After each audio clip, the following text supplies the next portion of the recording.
नमस्कार, मी डॉक्टर मच्छिंद्र बांगर महाराष्ट्रातील हवामान परिस्थिती संदर्भात ताजी अपडेट देणार आहे. उत्तर भारतात प्रभावी अशा प्रकारचा WD येत असून याचा प्रभाव आज आणि उद्या राहणार आहे. GFS मॉडेलनुसार आपण अंदाज पाहतो, आज 13 तारखेला उत्तर भारतात प्रभावी असल्या प्रकारचा WD सक्रिय होण्याची शक्यता आहे.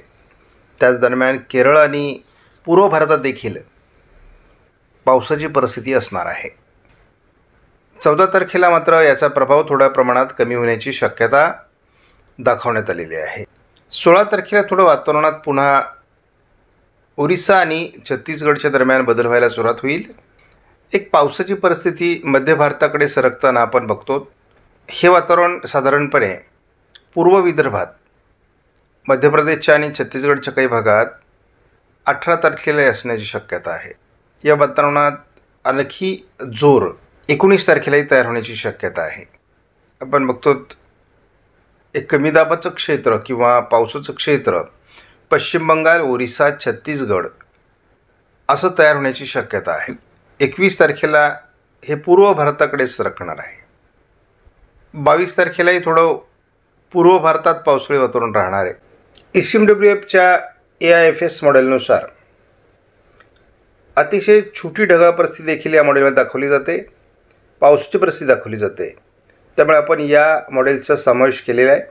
या मॉडेलने देखील आज उत्तर भारतामध्ये WDची शक्यता दाखवली आहे. 14 तारखेला याचा प्रभाव कमी व्हायला सुरुवात होईल. या मॉडेलने तरी 16 तारखेला थोडं वातावरण बदलण्याची शक्यता दाखवलेली आहे. याचा प्रभाव हा साधारणपणे 17 तारखेला अधिक वाढण्याचा अंदाज या मॉडेलने दिला आहे. 18 तारखेला आपण हे वातावरण छत्तीसगड बघतो आहोत. 19 तारखेलाही हे वातावरण दाखवण्यात आलं आहे.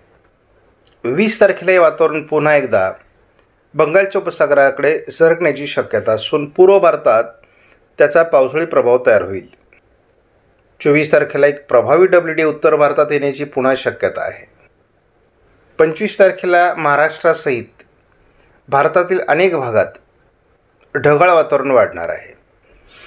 26 तारखेला पुन्हा एकदा महाराष्ट्रात पावसाळी परिस्थिती राहू शकते असा या मॉडेलने अंदाज दिला आहे. बंगालच्या उपसागरात तयार होत असलेल्या हलक्या कमी दाबामुळे महाराष्ट्रापर्यंत पावसाळी परिस्थिती निर्माण होऊ शकते आणि एकूणच दक्षिण भारतात पहिल्यांदा पावसाळी वातावरण तयार होऊ शकतं असा अंदाज निर्माण होतोय.